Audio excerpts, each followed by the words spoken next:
of the principles, Principle 10 and Principle 11. And these both have to do with the root of authority and who can change the government. So I want you to turn open to, the first page, which is 141. And let's remind ourselves who this man is, Algernon Sidney. We've mentioned him before. He's the one who wrote, "There's no such thing as the divine right of kings." And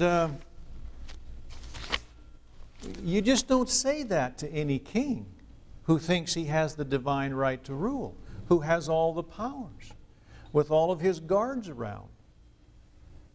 And what happened to Algernon Sidney? He was beheaded in 1683, which is what? Less than 100 years before the founding fathers built a whole government based on the concept that all men are created equal and that there is no such thing as a divine right of kings. Algernon Sidney, would you remember his name? His friend, as we said earlier, was John Locke. What did he say? He said the same thing, brought from a safer distance, right? From Holland. And he wrote very eloquently, and we're going to read a little bit of what John Locke wrote on page 142. "In all lawful governments, the designation of the persons who are to bear rule being as natural and necessary a part as the form of government itself." What does that mean? There has to be people designated to rule in the government, or else there is no government. And that which had its establishment originally from the people, all commonwealths, therefore, with the form of government established, have rules also of appointing and conveying the right to those who are to have any share of the public authority. What's he saying that a government must necessarily have?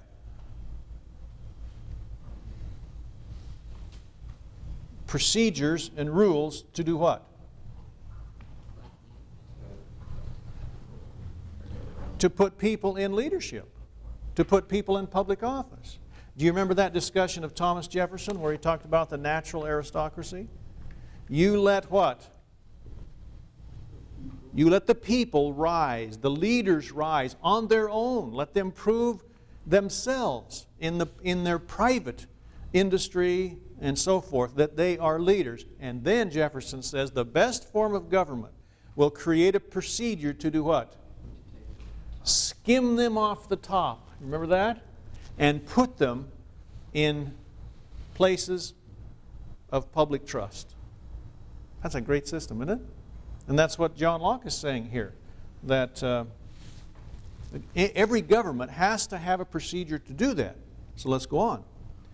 "And whoever gets into the exercise of any part of the power by other means than what the laws of the community have prescribed hath no right to be obeyed." Oh my, what is that saying? You get into public office in any other way than the prescribed manner, you have no right to be obeyed. What do you think? You agree with that? Okay?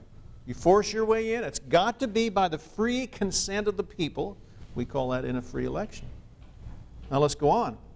"Though the form of the commonwealth be still preserved, since he is not the person the laws have appointed, and consequently not the person the people have consented to. Nor can such an usurper or any deriving from him ever have a title till the people," and here are two things now, "are both at liberty to consent and have actually consented." What does that mean? Yeah, they have to have free consenting or free elections, right? And they have actually done it. Those two things. Isn't that interesting? So, we say that unless the people consent to a leader, the ruler has no right to expect to be obeyed. What do you think? Do our rulers, our leaders, do we give our consent to everything they do today? Not really. What does that say then about their right to have us obey them? Do you see this basic principle here, folks? All right. So what really does that make public officials in the view of the founders? It makes them what, really? Servants of the people. And in your life, you're going to be dealing at times with people in public office. It's so wonderful to me to deal with a person in public office who always maintains the philosophy that he's working for me. Because he really is, isn't he? He's working for all of us. Sometimes you get the idea that, what? We're working for them. They're the smartest. They know the answers. And we're working for them. Boy, as soon as you get that thing going, you're ready to bring them home, right? Send somebody else there. But that's what power does, as we've talked about before. In Anglo-Saxon law, it's interesting, this word king comes from the word C-Y-N-I-N-G. I presume you would pronounce it signing, which means what? Chief among equals. What does that connotate? Chief among equals.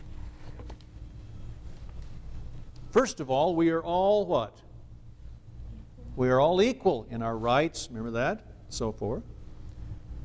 And we have appointed one of us to be the, usually temporarily, to be the leader, the chief.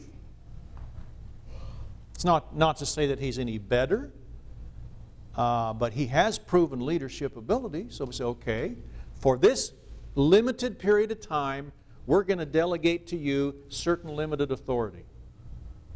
This is Anglo-Saxon. So you don't find that in Rome or Greece examples, do you? But you do in Anglo-Saxon time. And what was their usual duty? Number one duty is to protect the people. That's right.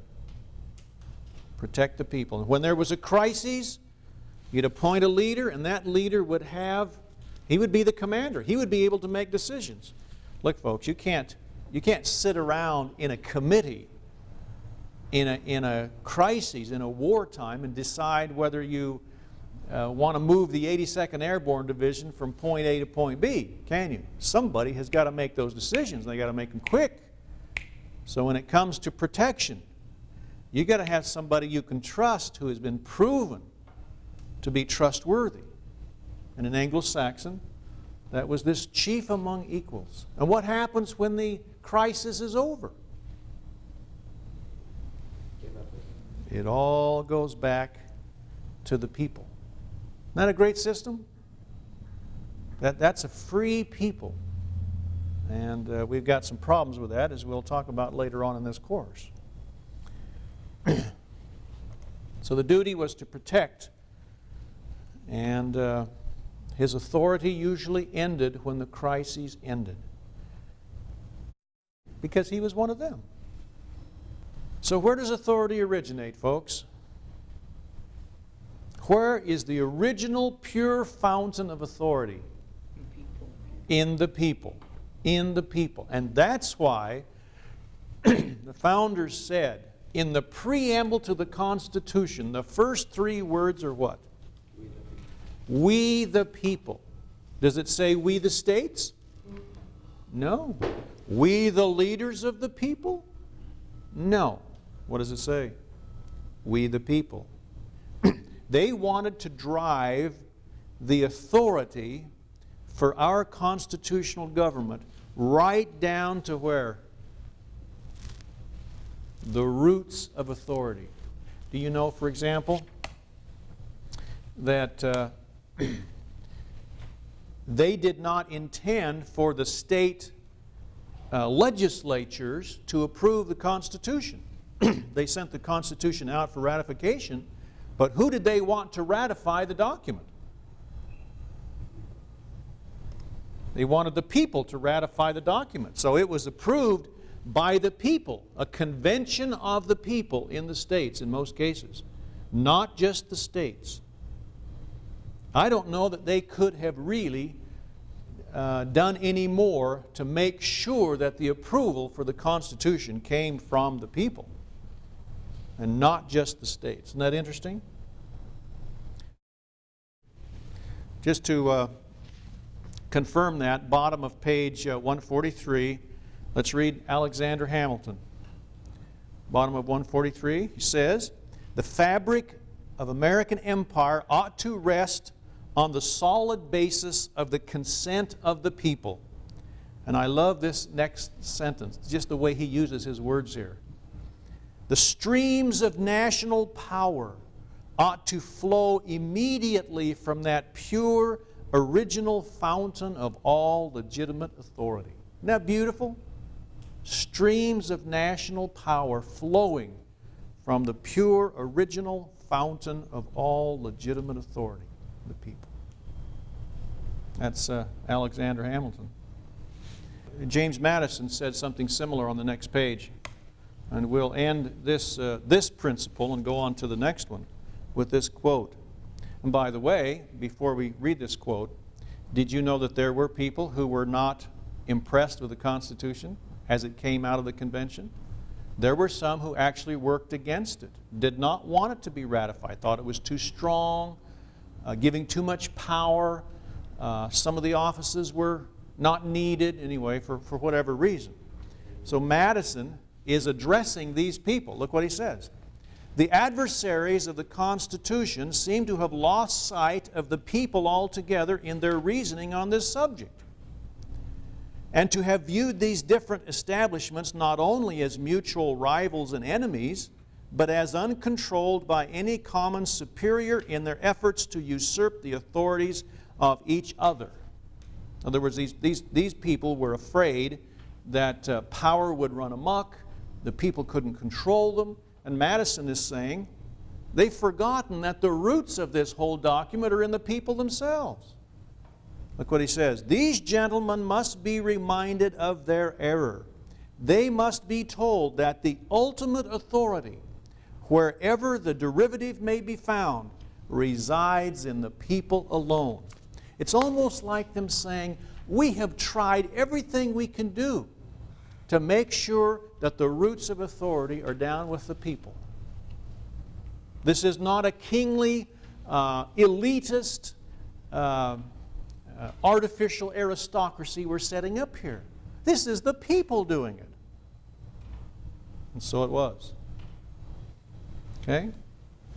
And so our principle, the God-given right to govern, is vested only in what?